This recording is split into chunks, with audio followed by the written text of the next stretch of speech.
Oi pessoal, hoje a gente vai conversar sobre uma doença super importante e que ainda assim é muito frequente no nosso meio, é a síndrome gripal aí causada pelo influenza pelo H1N1. Quero conversar um pouco com vocês como que é o algoritmo do tratamento dessa doença que pode aparecer ainda no nosso meio e que é uma doença que está sempre recorrendo aí, principalmente na primeira metade do ano.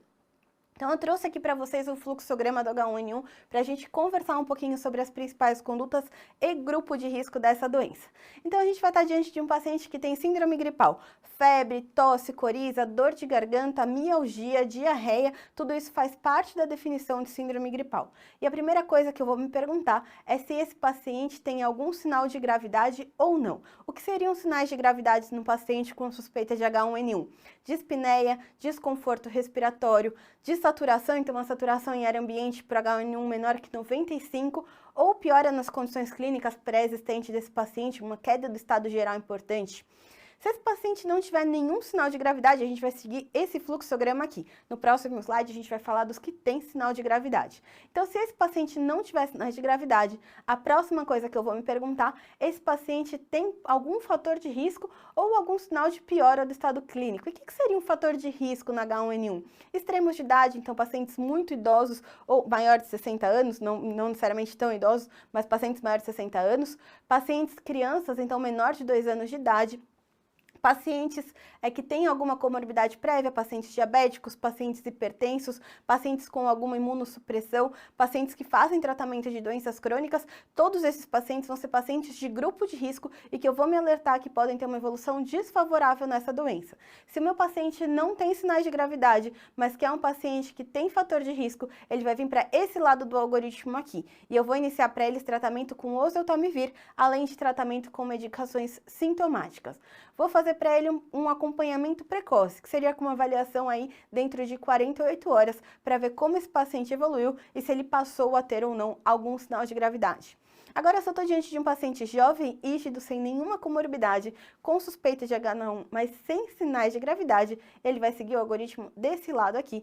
E aí é um paciente que eu vou tratar com medicações sintomáticas e orientar muito bem em relação aos sinais de gravidade, pedir que ele volte no pronto-socorro se apresentar qualquer sinais de gravidade, mas não necessariamente eu preciso vê-lo em 48 horas. Se for um paciente bem orientado, a gente pode orientar a procurar o serviço de saúde se tiver qualquer piora. Agora vamos ver o nosso outro lado do algoritmo. Eu tenho um paciente com síndrome gripal, mas que tem, assim, sinais de gravidade. Então, é um paciente com dispneia, ou é um paciente desaturando, paciente taquipneico com desconforto respiratório. Esses pacientes aqui, todos serão internados. Todo paciente com suspeita de H1N1 e sinais de gravidade é um paciente que vai ser internado. E a gente vai falar que ele tem síndrome respiratória aguda grave.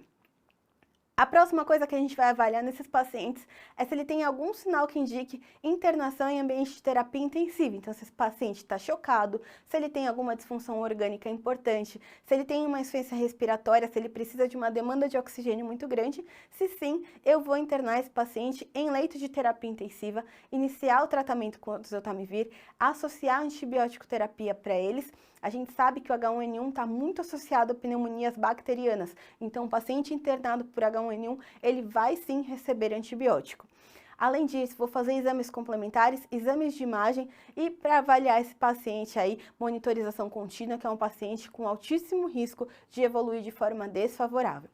Agora, se meu paciente ele tem critérios de gravidade, mas ele não tem critérios de internação em UTI, eu vou interná-lo de qualquer forma, eu vou começar tratamento com antibiótico terapia, dar toda a terapia de suporte, fazer exames complementares, buscando aí como é que está a evolução do meu paciente e fazer o acompanhamento aí em leito de internação para o meu paciente, pode ser uma enfermaria, por exemplo. Lembrar que todo caso grave de H1N1 que seja internado, que evolua para síndrome respiratória aguda grave, precisa ser notificado.